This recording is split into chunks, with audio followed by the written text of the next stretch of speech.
Welcome to THEMOVE Femmes. I'm JB Hager, along with Ali Tetrick and Mari Holden, and we're going to take a look at the Tour of Flanders Femmes. Big day, exciting race, amazing race.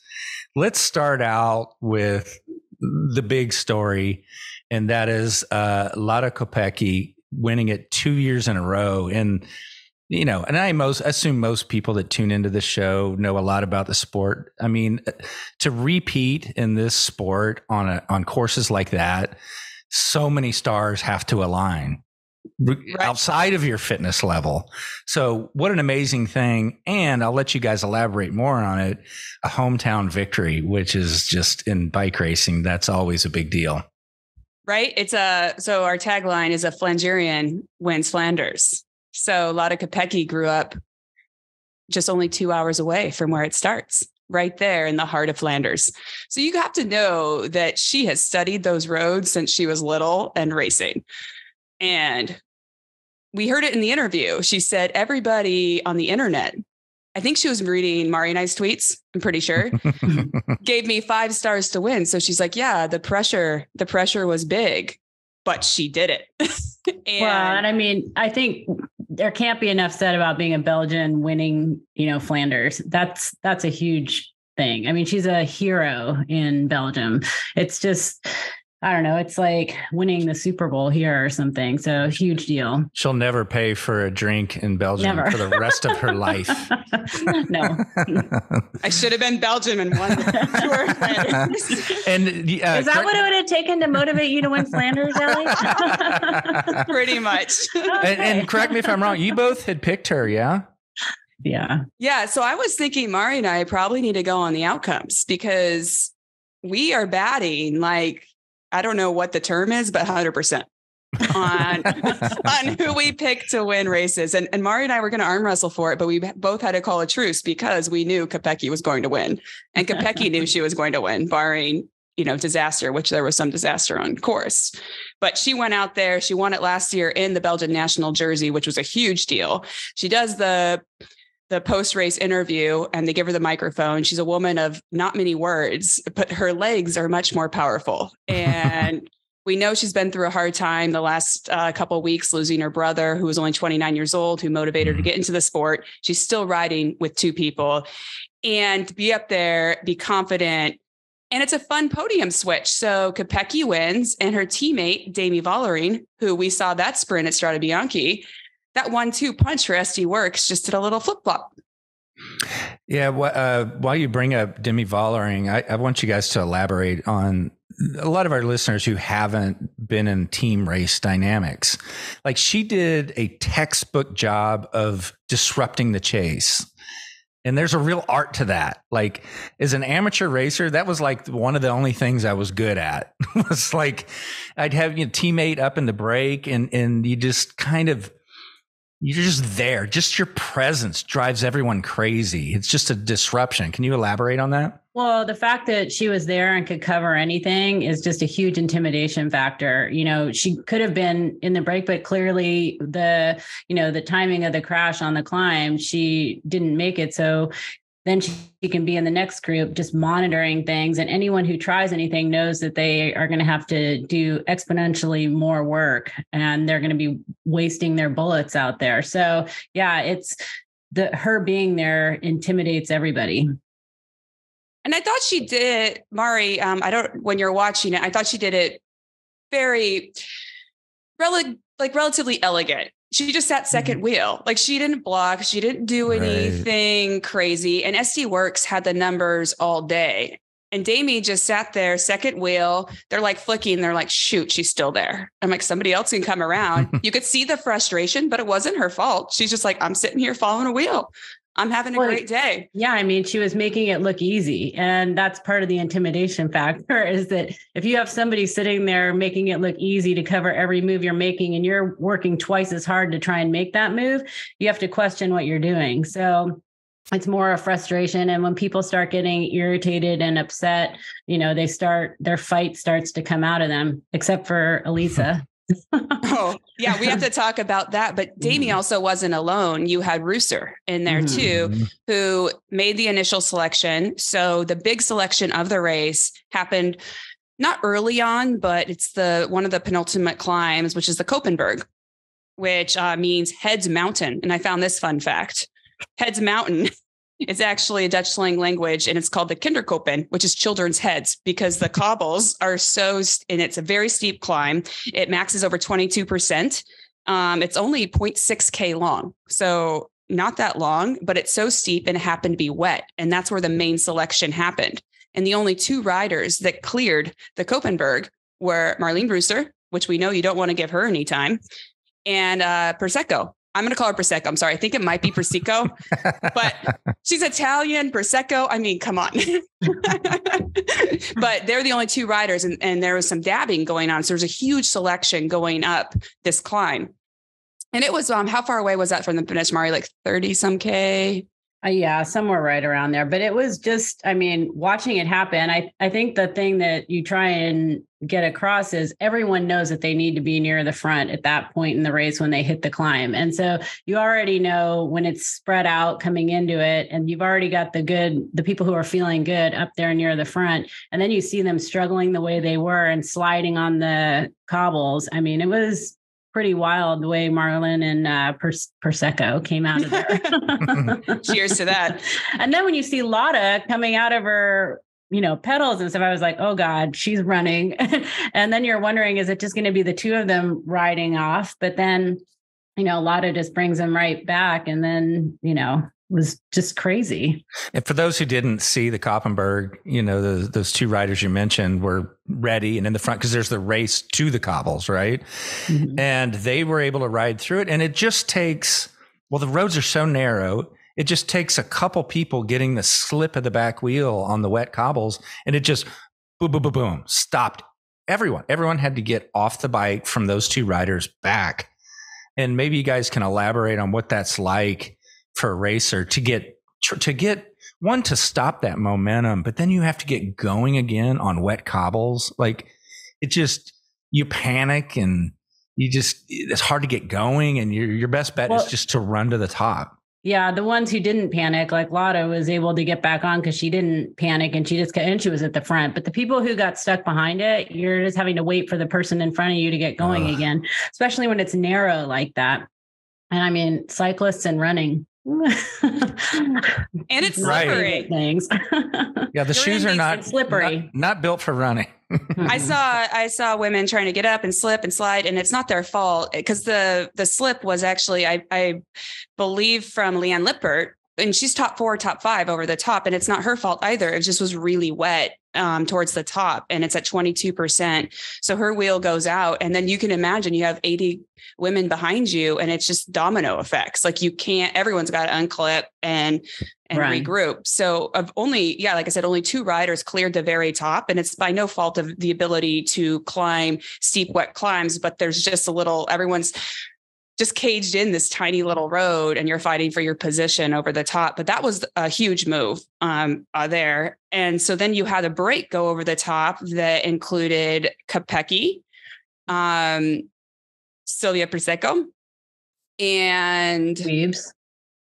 No, we had not yet, right? Weebs had a bridge up, didn't she? Oh yeah, I'm sorry. She bridged up though, but she was in that group before. Yeah. And Russo. Mm-hmm. And Russo. Russo, sorry. Three on Russo one. looked amazing climbing that thing, by the way. Oh. She made it look like easy. And the rest, I mean, when you could see the carnage going on behind her and she's just riding, it was pretty impressive.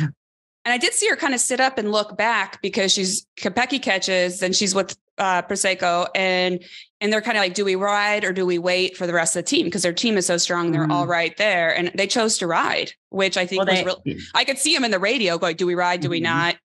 Obviously Sylvia does not pull through. Why would you with 2 SD Works? She's on 8. Well, they had 3 in the break. So you could imagine they were going to roll through, but I think it was just that Vollering wasn't there, but it was crazy. I mean, to have that many people in the break going over that thing is insane.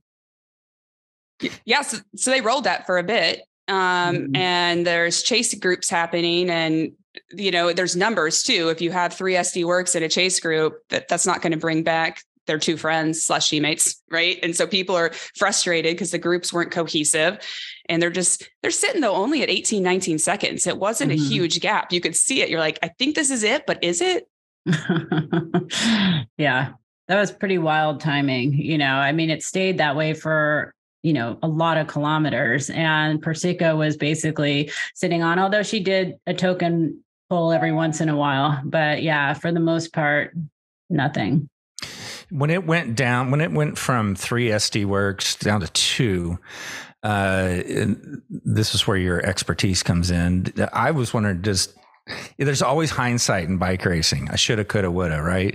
Do you think Persico was going, God, if I had just helped them, the 3 of us could have got more than 20 seconds, and I'd have had a podium. She ended up in 4th, by the way. Or that's just, but that's textbook, right? When there's 2 or more of them, they do the work.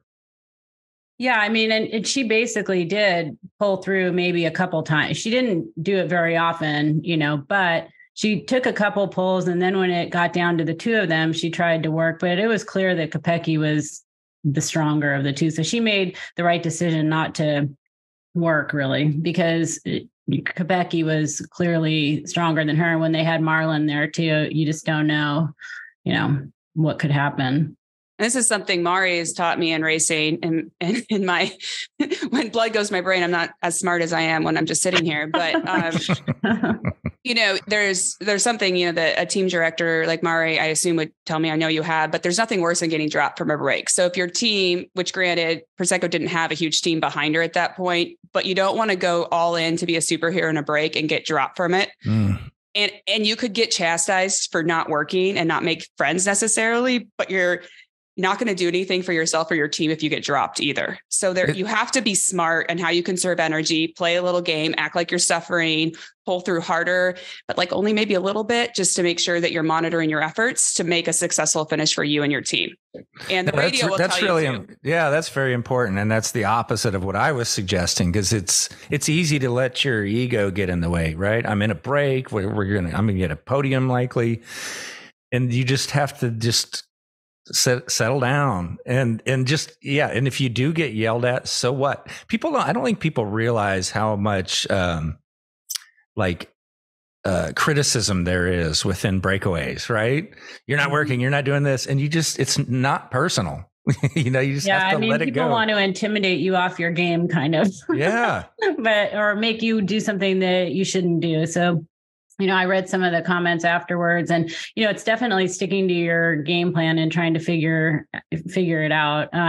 But yeah, I think in that situation, when it's become like you're there because of attrition, essentially, and you're not sure where you are, taking a pull through to keep things motivated and rolling so that they don't start just attacking you early. Is not a bad idea, which she did. And then when it got down to 2, she worked a little harder, but she never was pulling harder than Kopecky, obviously. And she got dropped, but was still able to try to sprint in the field. So it didn't work out for her, but it was on the final climb, the Paterberg, and Kopecky just motors away. Sylvia has a little slip out in her wheel, but Kopecky obviously had the most power today than any other rider. She made those cobbles look like just the most brilliant tarmac you've ever seen. Oh yeah. When she was solo going up that last set of cobbles, it looked effortless.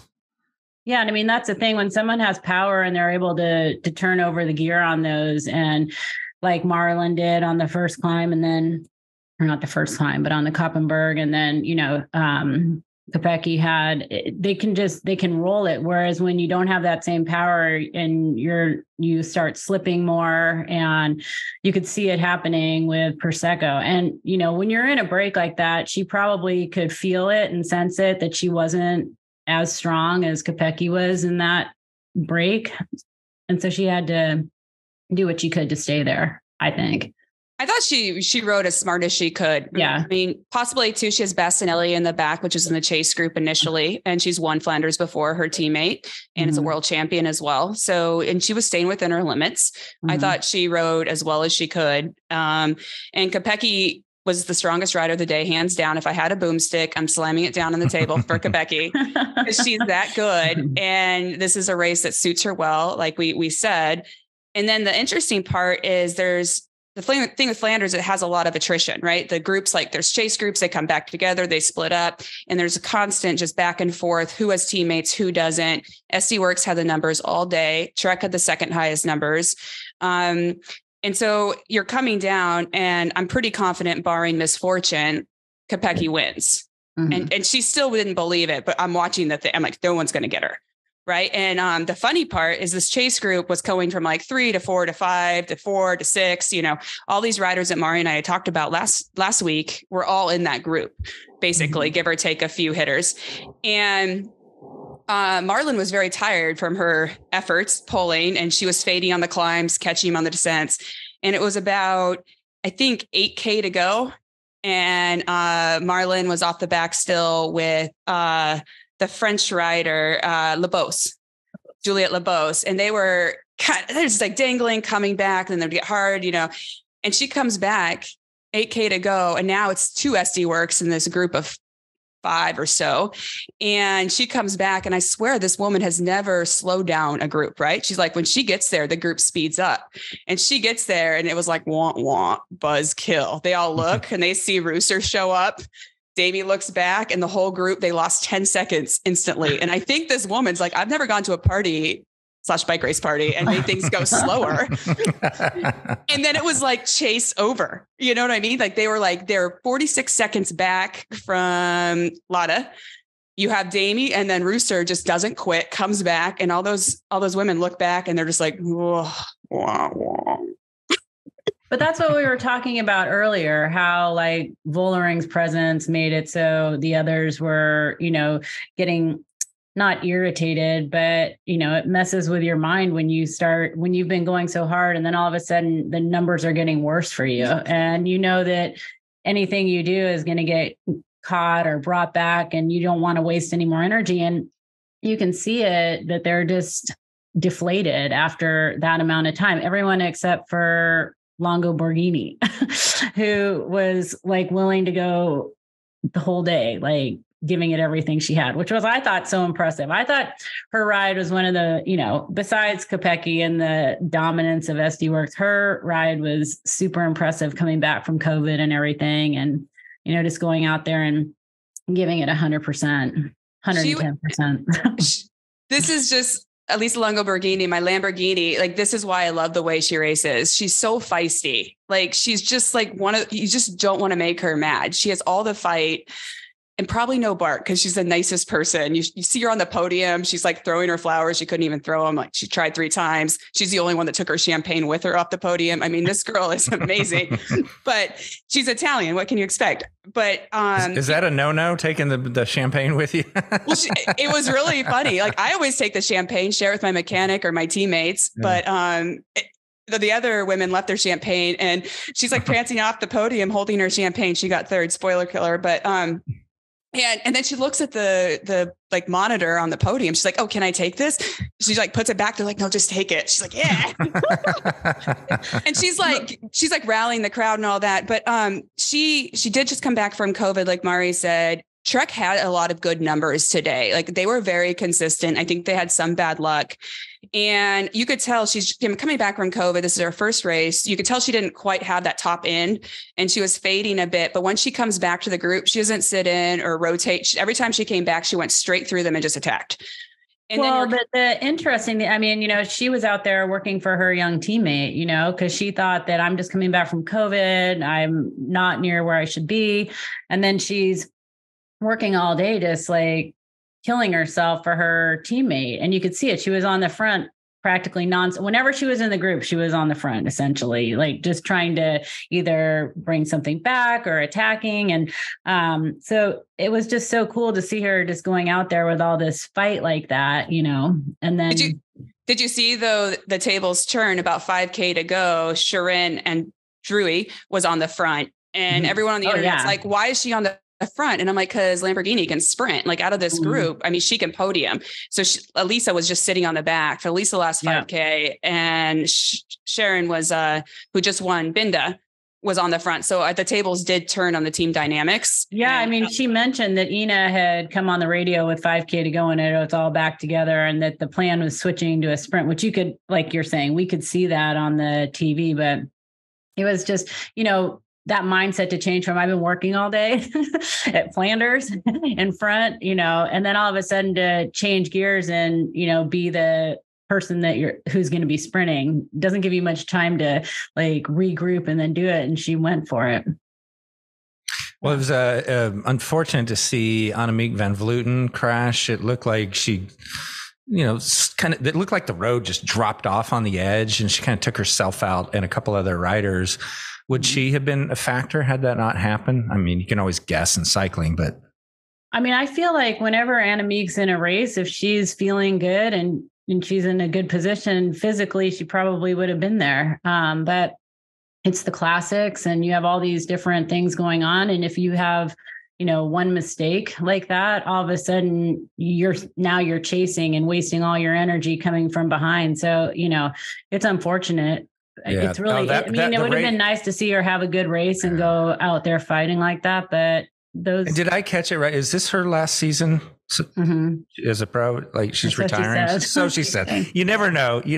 Like, if you end on a high note, I think all cyclists feel like they got another one in them. But I think I heard them say that this is likely her last season, or planning for the moment for this to be her last season.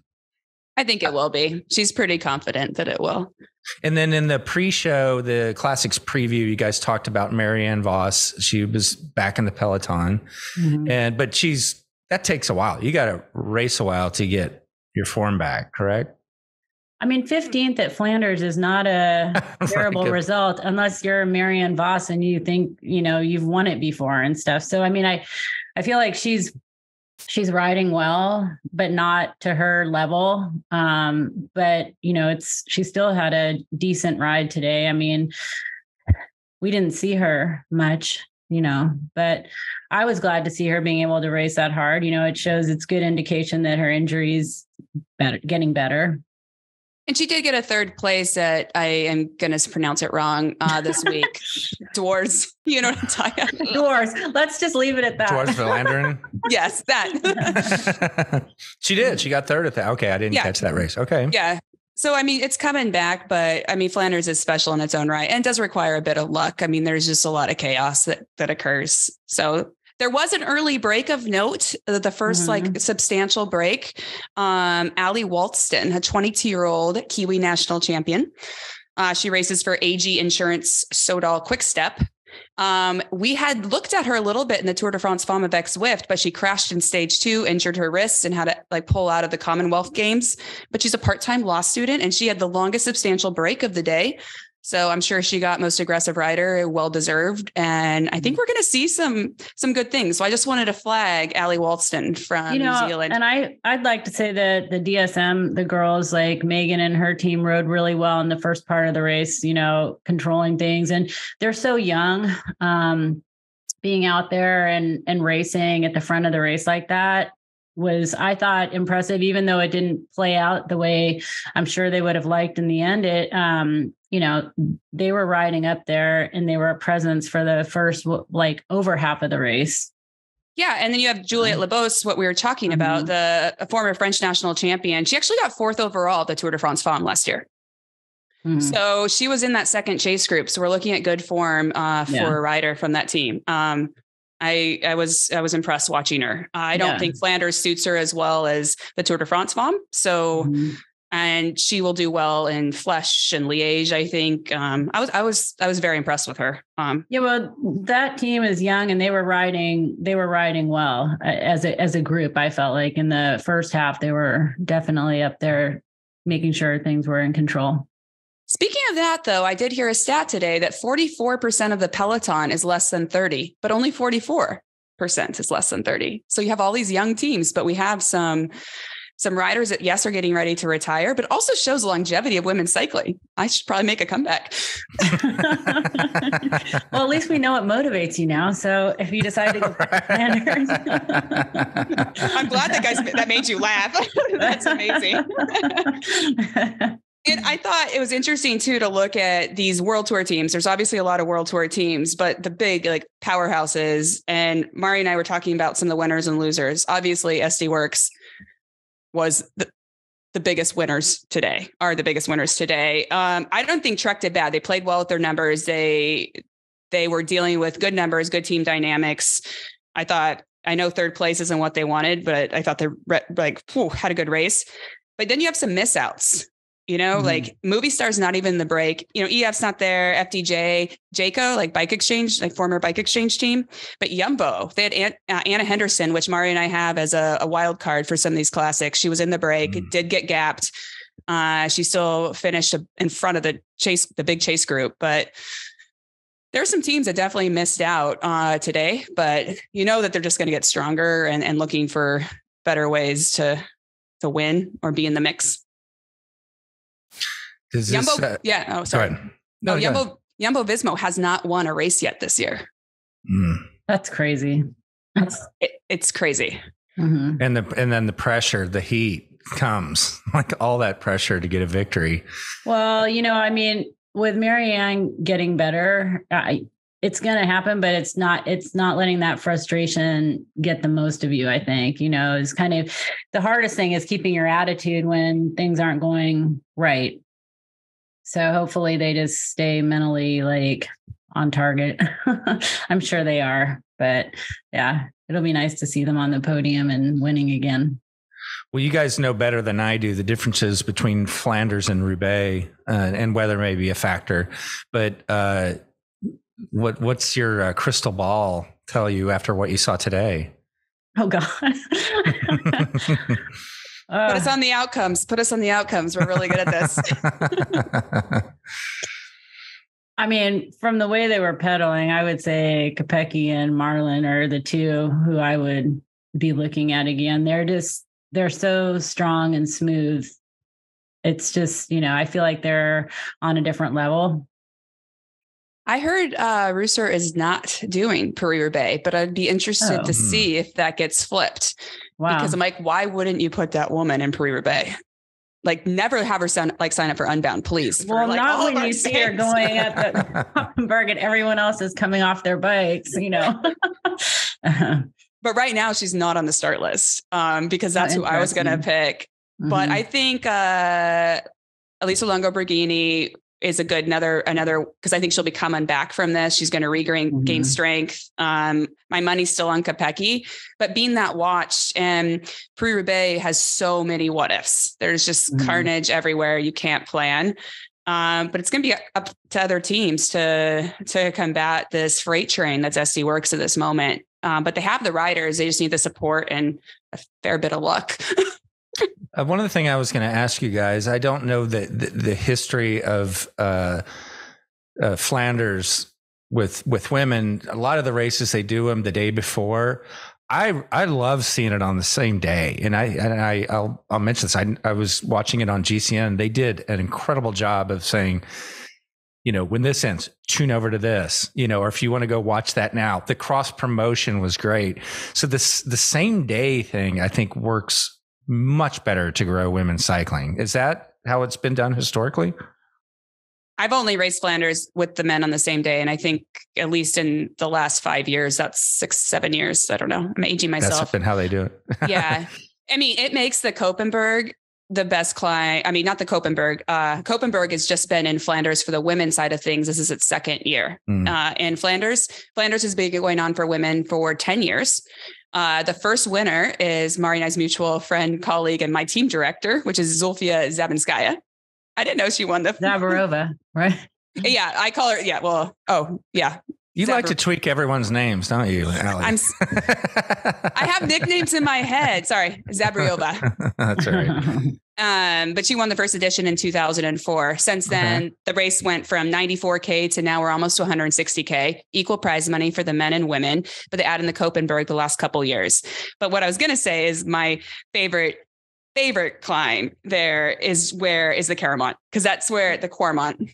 Sorry, see, there I go again. Quarmont. But that's where the VIP tents are. And everyone's like all warm. You just smell like there's so many frites and brats, and you just walls of fans, and it's the best. And also, they did the podium with the men and women's podium, which they do at a lot of these races when you hold them concurrently, like Flesh Wallone, Flanders, Wevelgem. So the crowds stay around. They've been drinking. They're having fun. There's dance parties. This is a huge festival, like for hours. Like they are still awake right now.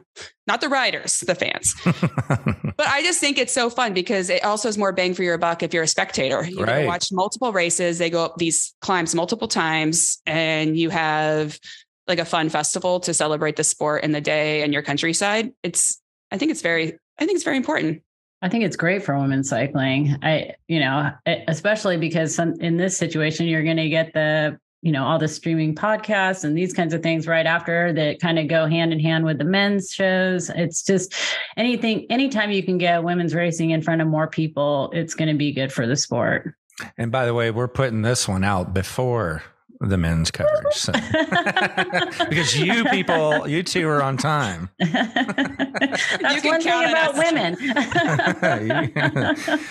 Okay. On that note, we're going to wrap this up. Looking forward to the Roubaix coverage with both of you. Excellent job today. Great race. And it's always a pleasure talking to you both.